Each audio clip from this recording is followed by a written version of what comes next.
చేస్తే మధ్యతరగతి బాగుపడతారు కదా. ఇప్పుడు హౌసింగ్ బోర్డు సిస్టమ్ తీసి పడేసాం మనం, హౌసింగ్ బోర్డులనే రద్దు చేసి పడేసాం. చేసేసి ఇప్పుడు మధ్యతరగతి సఫర్ అవుతున్నప్పుడు వాళ్ళకి ఇవ్వచ్చు కదా. నువ్వు వరసాలు అరసాలు ఇట్లాంటి అన్నిటి పేరుతో వాళ్ళకి ఎవరికో ఇచ్చుకునేటట్టు ప్రైవేట్ వాళ్ళకి మనకే ఇవ్వచ్చు కదా, ప్రజలందరికీ ఇవ్వచ్చు కదా.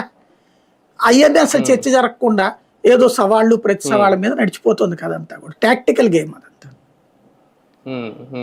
సార్ లోకేష్ గారు చేసిన కీలక వ్యాఖ్యల్లో నిన్న 43 ఏళ్ళు పార్టీకి, కానీ ఇంకో మరో 40 ఏళ్ళు మనదే, దానికి ఈ 6 శాసనాలు చాలా కీలకం అవుతాయి, దీంతోనే భవిష్యత్ అంతా ఉండబోతుంది అంటే మొన్నటి వరకు 30 ఏళ్ళు 25 ఏళ్ళు మరో 15 ఏళ్ళు కూటమి ఇలా పవన్ కళ్యాణ్ గారు మాట్లాడిన, చంద్రబాబు గారు మాట్లాడారు. లోకేష్ గారు ఏంటి కొత్తగా మరో 40 ఏళ్ళు మనదే అని ధీమా వ్యక్తం. 100 ఏళ్ళు కూడా ఉండాలనే కోరుకున్నాం. ఏ పార్టీకి ఆ పార్టీ ఉండాలనే కోరుకుంటారు కదా.